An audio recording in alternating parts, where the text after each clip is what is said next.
So ever since the hashtag #MeToo started gaining momentum and spreading this positive message of people no longer willing to quietly take abuse, I couldn't help but think about my family's history with abuse, more specifically my mom's. And it's something that I've never really talked about on here before. So after speaking to my mom about this idea, we came to the conclusion that maybe we could make some good out of something terrible that happened. So hopefully this video can help somewhat. And I think just in general, any means of adding to the conversation or adding some momentum to this hashtag can only do good. So here's what happened. Last year in June, my mom had just broken up with her ex. I had only met him once, and honestly, he seemed really boring. He was apparently super smart and super successful, but when we sat down for dinner, I couldn't really talk to him about anything. He was kind of socially really awkward, and just clearly our interests did not at all align. But for my mom's sake, I tried anyway because she was clearly very hopeful we would get along. But I don't know, he just seemed kind of creepy. So a few months after I met him, my mom told me in private that their relationship was on the rocks. He was very controlling, and when she tried to break up with him, he wrapped his hands around her neck and choked her. Now that drove me up the goddamn wall. I had never heard of my mom getting hurt, like in general, by a guy. You know, immediately my first instinct was like, where is this guy? But she told me to calm down. She said it was over. It's done. We broke up. That's it. So as far as I believed, that was the end of that. I've never had a relationship that didn't end when I knew it was done. So I believed her. And something you need to understand about my mom is she's not one of those women in crime shows who, you know, they get abused by their boyfriend and then they defend them and they come crawling back to them. She is the total opposite of that. My mom's a total fighter, and she's strong and confident, and countless times when I've been ripped off, she's yelled at people and like gotten it taken care of. And honestly, I think she thrives when she's single. She loves it. She's always off doing her own thing. Like, she has no need to be in a relationship. So I knew definitively when she told me it was over with this guy, that was it. And from her perspective, it was over. So last June, one morning, I wake up at 7 a.m. to a phone call from my uncle saying that my mom has been hospitalized, that her ex broke into her house and tried to kill her. I don't think anyone could really understand how it feels hearing that unless you've been through something similar. It kind of just felt like it wasn't real. Like it didn't actually, I was gonna wake up and then boom, back to normal. I mean, just of all people, my mom's a badass. Like that. I guess I thought that doesn't happen to people like that. So right after the phone call, I hopped in an Uber and got to that hospital as quickly as I could. But at her request, I wasn't allowed into her room until all of the doctors had cleaned up the blood so it didn't look as bad.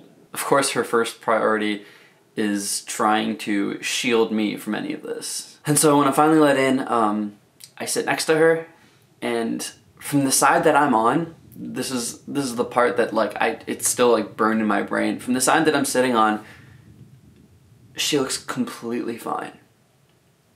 But when she turns her head to look at me, like half of her face is just bruised and discolored, and it didn't look like my mom. And I think what was even more troubling was how she was acting, because she's always very confident and very vocal about what she wants, and she really seemed afraid, which I've never seen from her. She was talking about buying a gun to have under a pillow to feel safe, and my mom's always been completely against guns and anything like that, but she was just terrified. And I mean, I can't blame her. She was asleep in her bed when this all went down. Like, if you can't feel safe there, where can you feel safe? So here's exactly what I was told happened. Prior to this going on, I think he had just lost his job, so it was kind of the last straw being broken up with. So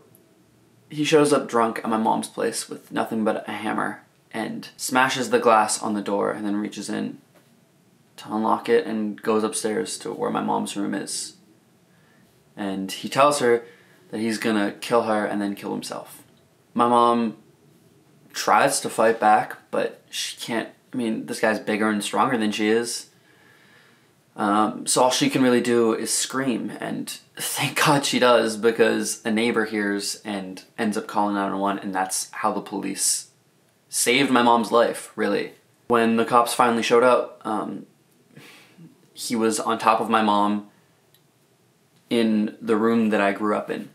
They broke it up and arrested him and took my mom to the hospital. So after a few hours at the hospital with my mom, I go to my mom's house to help clean up with my uncle, and we sweep up the glass from the door, and I scrub the blood stains out from my mom's room and then from my old room.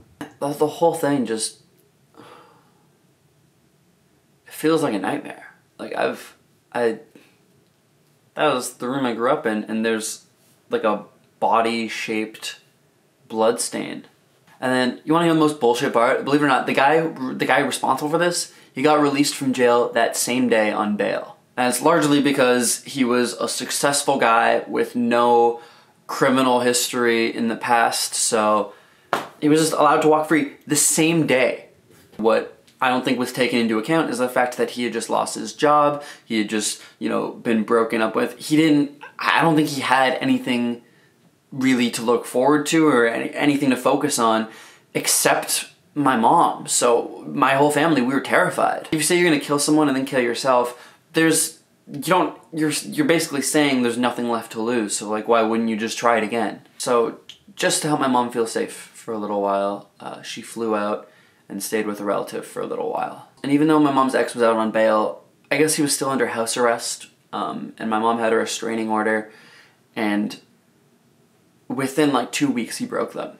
And thank God my mom wasn't at home at the time. I don't know where he went, but he violated his house arrest, and so he was brought in to jail to await his hearing, which was set for like a year from then. So update to this year, to the actual trial happening, and he was found guilty and was sentenced to 3 years in prison. But that includes the time he's already spent, which technically counts for time and a half, because it was time that he served before he was found guilty.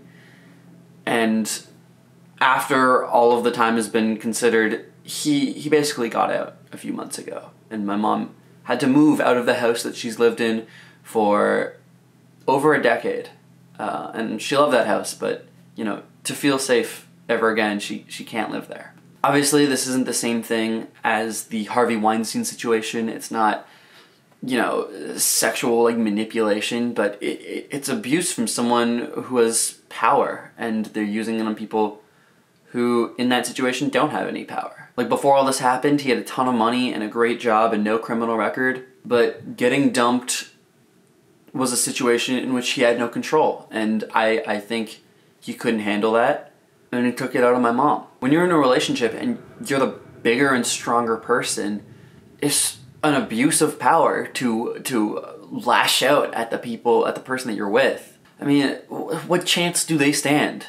What kind of weak, disgusting person would take out their anger on someone who can't fight back? It honestly, it makes me feel sick to feel entitled to other people, to think it's something that you have the right to do, to take away someone else's choice. And I don't know how we can ever fix this, but these people have to realize you can't own another person. It doesn't matter how successful or rich you are. You can buy all the things in the world, but you can't acquire people's free will. You can't take away someone's choice. And just as a message to all of my followers, even if you like someone, that doesn't entitle them to anything from you. And this can apply in a million different ways. If you don't want to sleep with someone one night, even if they're your boyfriend or something, you don't have to do that. If you want to break up with someone and they threaten to kill themselves, that's incredibly abusive, and